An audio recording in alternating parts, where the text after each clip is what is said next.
쿠마 아도나이 베야푸츠 오예베카 베야누스 메사네카 미파네카. 여호와여 일어나사 주의 대적들을 흩으시고 주를 미워하는 자가 주 앞에서 도망하게 하소서.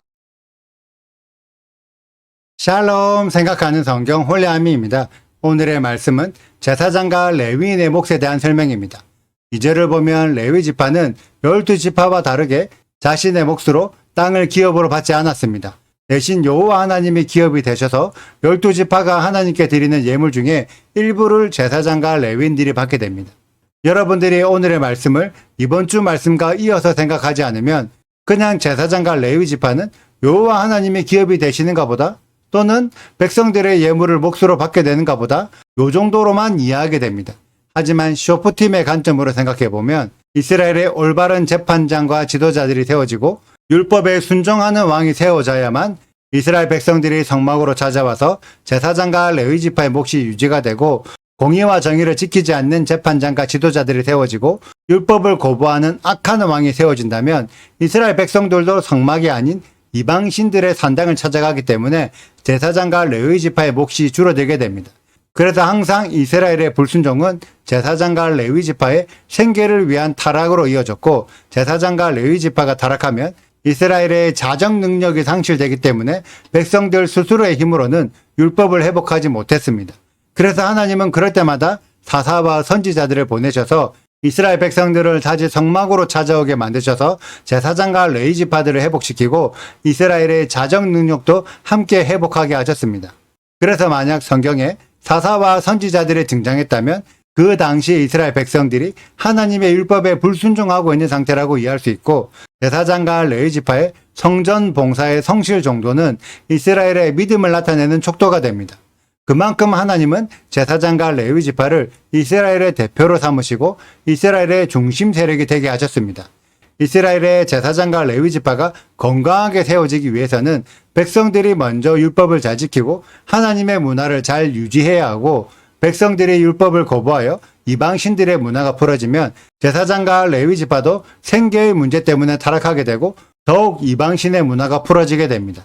그러면 이제 이방인들에게 물어보겠습니다. 이방인들은 이스라엘의 제사장과 레위 지파의 가치를 얼마만큼 이해하고 있습니까?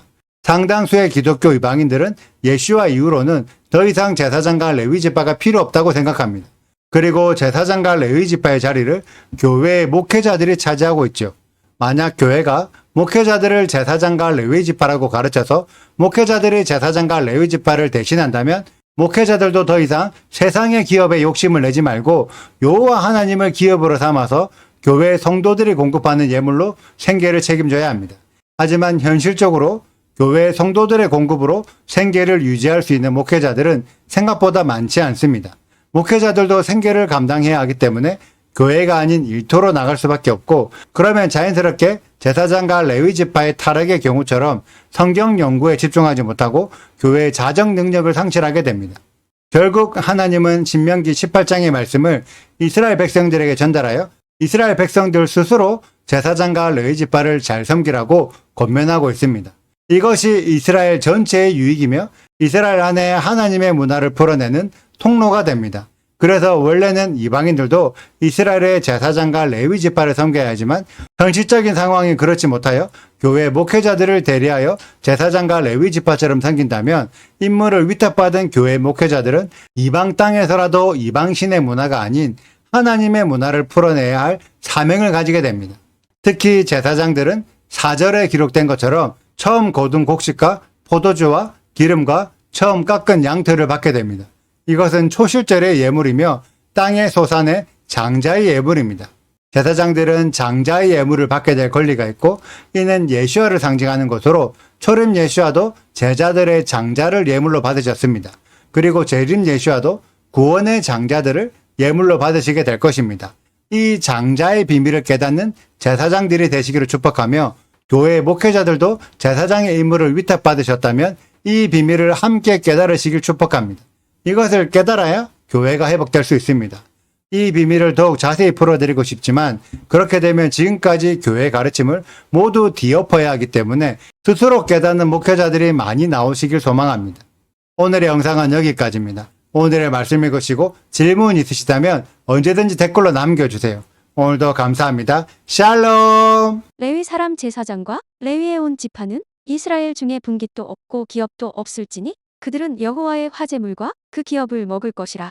그들이 그들의 형제 중에서 기업을 가지지 않을 것은 여호와께서 그들의 기업이 되심이니 그들에게 말씀하심 같으니라.